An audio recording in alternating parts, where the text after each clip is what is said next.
เด้อนี่เด้องานรัวนี่ก็คือเนียของเฮา ชิบกุ้งก็อยู่นอก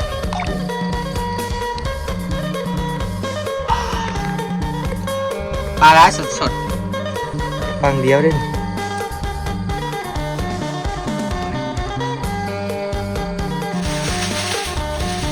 ฟังเดียวเด้นี่ ๆของเราคือแบบนี้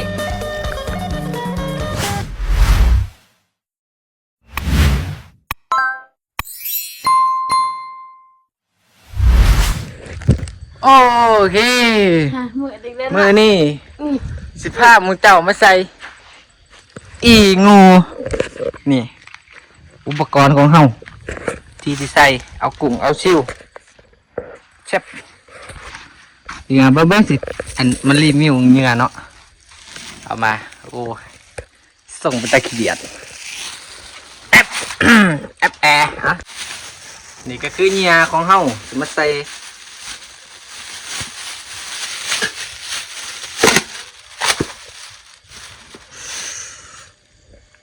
จับดี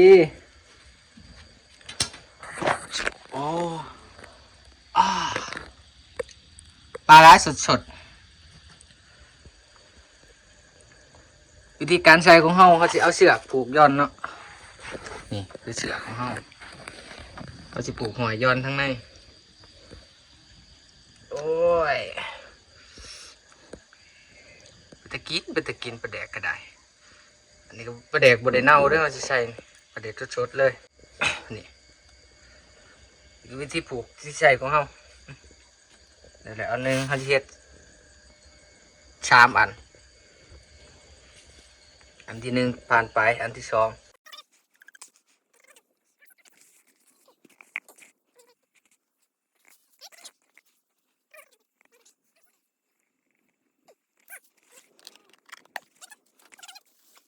เขาต้องใส่อยู่ทึ่งซะก่อนเนาะ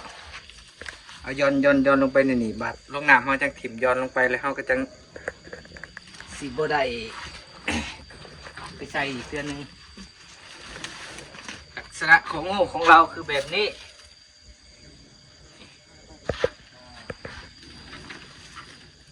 เบิ่งเด้อวิธีใส่สอดปึ๊บเข้ามา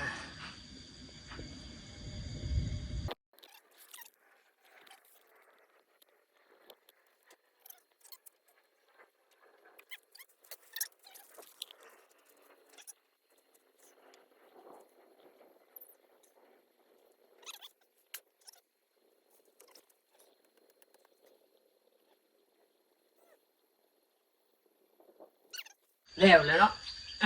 หลังจากนี้ที่พาไปเบิ่งวิธีใส่ คอยลืมเบิ่งมึงหันแม่นไปทางอื่น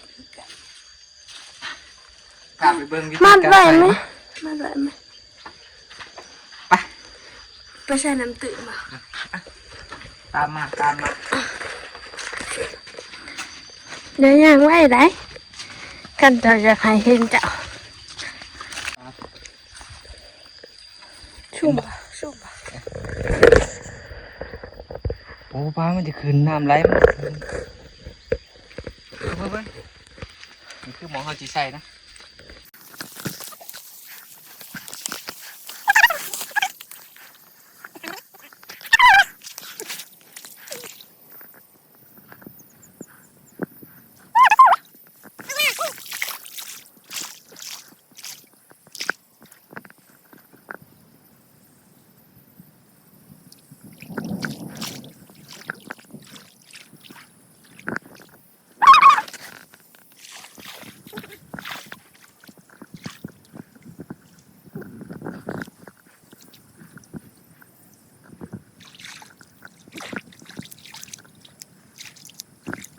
พูดนึงนะคะ นี่คือหมองเขาใส่เนาะเอาจิปลาไว้มืออื่นเสาร์อันนี้สิมายามเบิ่งมาเบิ่งกันว่ามันสิถือหรือบ่ตอนนี้พลกำลังตกไปใหม่เป็นโอเคหลังจากที่เรามาใส่งูไว้หมู่บ้านตอนนี้ก็เป็นเวลาประมาณ7 โมงเช้าเนาะเราก็สิมายามเบิ่งมาเบิ่งกันว่ามันสิถือหรือบ่ก็คือปกติเขาจะมาใส่อยู่นี่เขาจะเอาปลาแดกใส่คือเมื่อวานเนี่ยเนาะก็คือ มันสิถือดีอยู่แต่ว่ามื้อนี้ฝนอาจสิบ่ตกแน่คิดว่าตอนประมาณฝนตกคือสิถือดีอยู่เบิ่งเดี๋ยวสิพาพวกเจ้ามาเบิ่ง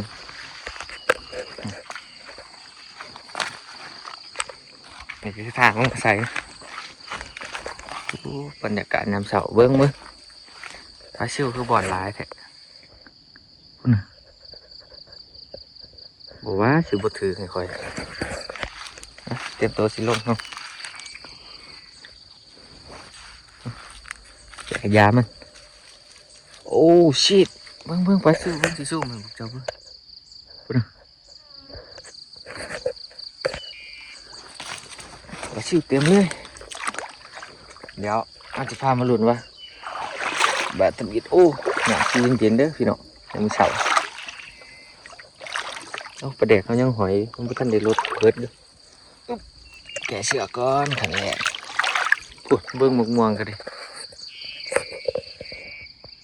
เต็มถีบอยู่นี่ให้เบิ้งหมกม่วงมาลุ้นกันเลยชุบเบิ้งโอ้ยบ่อยากถือคนใดเด้อปลาซิวคือลายคือบ่ถือวะชิบกุ้งก็อยู่นอกพี่จนได้จับเอาอยู่นอกกุ้ง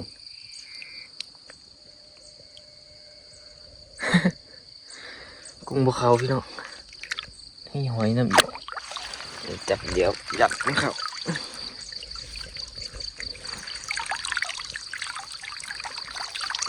โอเคเบิ่งถึงน้อยนึงขังปลาซิวนี่ก็คือสิเป็นผลงานของเฮาเดี๋ยวเฮาสิเอาขึ้นไปจับไปเบิ่งอยู่เทิงมาเบิ่งกันว่ามันโอเคตอนนี้ก็มาหอดเทิงแล้วเดี๋ยวสิมาสั่นให้เบิ่งมาเบิ่งกันว่ามันสิถึกหรือบ่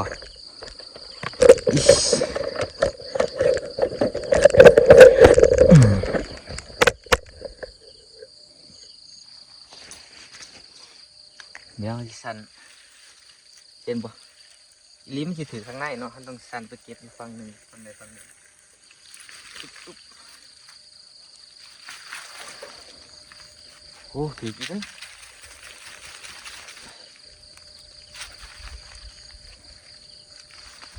ถือกี่โอ้บางนี่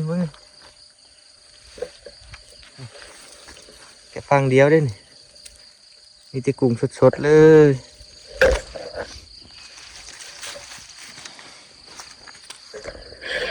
เนี่ยจะตำลงอีกโอ้มึงนะถึกไรอีลีปุ่นไปเบิดแล้วเดี๋ยวเขาจะเทเอาเลยนะ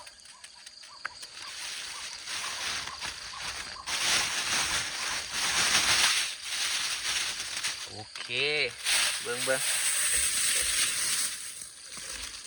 แกฟังเดียวได้นี่รวมอีกฟังหนึ่ง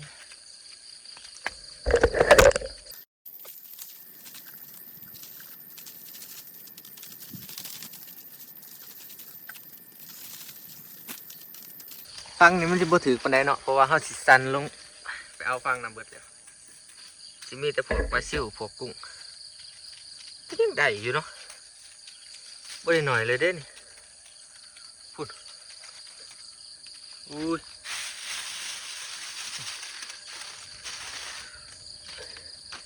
เก็บเลยแสบเบิ่งผลงานเนี่ยอุ้ยบ่ได้หน่อยเด้อนี่เด้อผลงานล้วนๆเต็มไปเบิดแล้วใครอยากได้ใส่สูตรนี้เอาสูตรนี้ไปใส่ตามได้เนาะก็คือแนวเขาใส่นี่เป็นแนวประเดกขึ้นแบบไทยที่บุมีประเดกก็คือสิเป็นพวกนั่นเด้อขัวห้ำบ่ว่าสิเป็นขัวห้ำหรือว่าเป็นพวกกะปิกระเปอะเอามาใส่ก็ได้เด้อนี่อุปกรณ์สำหรับไทยที่มักคลิปนี่ก็กดไลค์กดแชร์หน่อยเด้อพอได้สิไปหาแนวอื่นมาให้พวกเจ้าเบิ่งอีกหากินหาอยู่ ตามบ้านตามซองเฮานี่แหละแถวบ้านเฮานี่